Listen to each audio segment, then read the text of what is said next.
Ek wil vandag met jou praat oor die vraag, wat beïnvloed my keuses?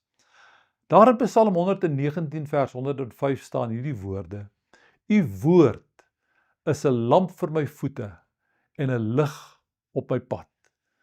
Daar is verskillende faktore wat ons keuses help bepaal. Ek het sommige daarvan reeds in die vorige oordeenkings gedeel. Die mens, anders as diere, word nie bloot deur sy instinkte en drange gelei nie. Verder kan ons keuses ook bepaal word deur die waardes wat ons koester, veral die waardes wat deel van ons opvoeding gevorm het. Daar is egter ook die mens se vermoë om die langtermyn implikasies van ons besluite en die koste verbonde daaraan te bereken. Wanneer ons keuses maak, moet ons ook besin oor wat die kort en langtermyn implikasies van ons keuses kan wees. Ek onthou my pa het soms vir my as 'n kind gesê, jy moet verder dink as wat jou neus lank is. Bedoelende, dink oor wat die implikasies gaan wees oor 'n week, 'n maand of 'n jaar. Miskien is dit een van die redes waarom sommige mense sukkel om 'n sukses van die lewe te maak. Op die ingewing van die oomblik, sonder om 'n besluit goed te deurdink, soms om 'n indruk op ander te maak, of erger nog, terwyl hulle oordeelsvermoë deur een of ander stimulant of substansie aangetast is, neem mense dikwels besluite wat hulle later berou. Miskien is die belangrikste faktor wat ons keuses behoort te bepaal, die woord van die Here. Luister weer na ons skrifgedeelte. U woord is 'n lamp vir my voete en 'n lig op my pad. Hierdie woorde van die psalmis is so bekend. Nêrens word die wil van die Here duideliker vir ons uitgespel as in die Bybel nie.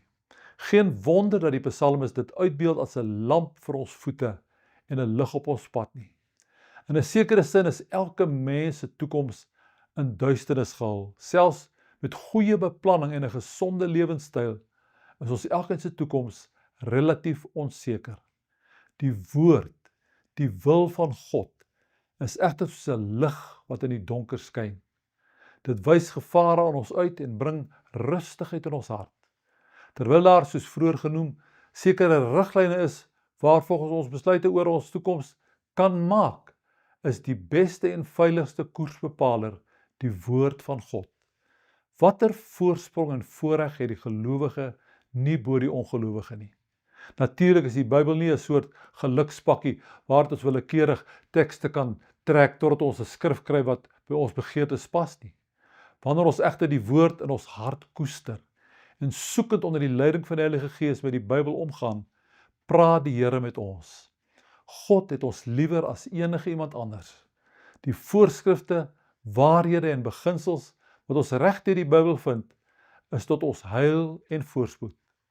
Die woorde van God aan Israel in Jeremia 29 vers 11, terwyl hulle nog in ballingskap verkeer het, is sekerlik ook op ons van toepassing.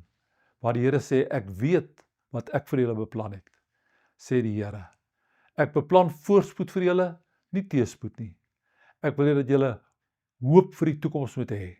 Sal dit my en jou gebed ook vandag wees? Kom ons bid saam. Help my, Here, dat my besluite veral deur die woord gerig sal word. Amen.